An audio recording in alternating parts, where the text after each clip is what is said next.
Hey, you look like you're gay. Can you be a questioning lesbian? Hi, I'm Hayley Wong. I was the director of photography and co-producer on the web series Gay Mean Girls. The inspiration came from Hayley Zhang, who's the director and creator of the series.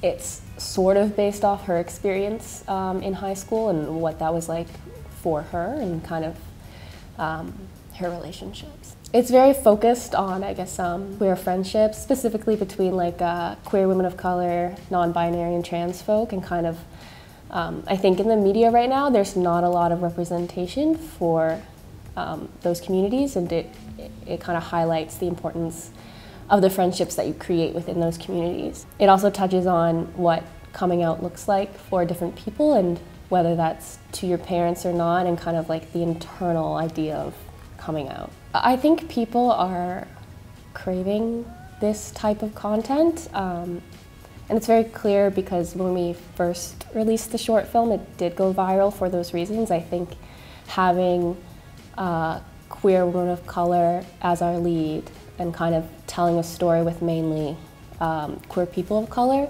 I think people are really interested in seeing that and seeing themselves represented in a way that's real. The whole series was written by queer women of color, and it was directed by a queer woman of color. And I think it's just important that those stories are told just because there's so few outlets right now. It was definitely one of the hardest things I've ever done. It's the first long format thing I've ever shot. It was 15 days, and they were all 12-hour days. You only have so many days to tell the story, to like film the whole story. So it was definitely a challenge, I would say. Just cutting a lot of shots and figuring out like how to shoot things in one take, and fighting the sun. That was really, really difficult. So it was just a whole different ball game, I'd say, from the short film. I mean, I had like a really, really fantastic crew. So I mean, for the most part, I think we were pretty organized. All my leads, my gaffer, my first AC and my second AC were all women, so it was a very nice environment. There were like no egos, and everyone just trusted me right off the bat, which was just very nice.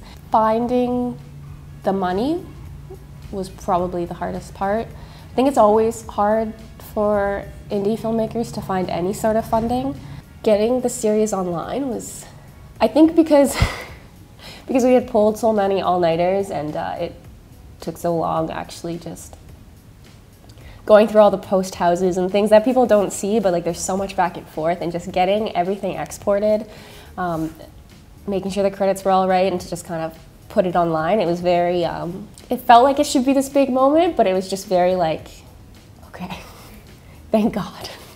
I think for anyone specifically who's like queer, non-binary, trans, who kind of want to get into the DP role, I think that there is still, it's really, really hard.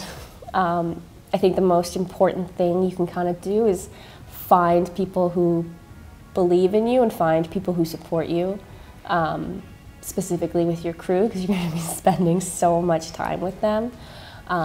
And you're going to have to put up with a lot of bullshit. Specifically for myself, it was very important to find creators and stories that I believed in. When you shoot something, you really do have to put your heart in it. I think the hardest thing is like finding the confidence, just because it is such a white, male-dominated field. People will constantly doubt you. But like I said, if you can kind of find the people who do believe in you, and also, you know, you gotta believe in yourself, you can kind of learn how to like navigate it. And there are people who are good people in the industry, but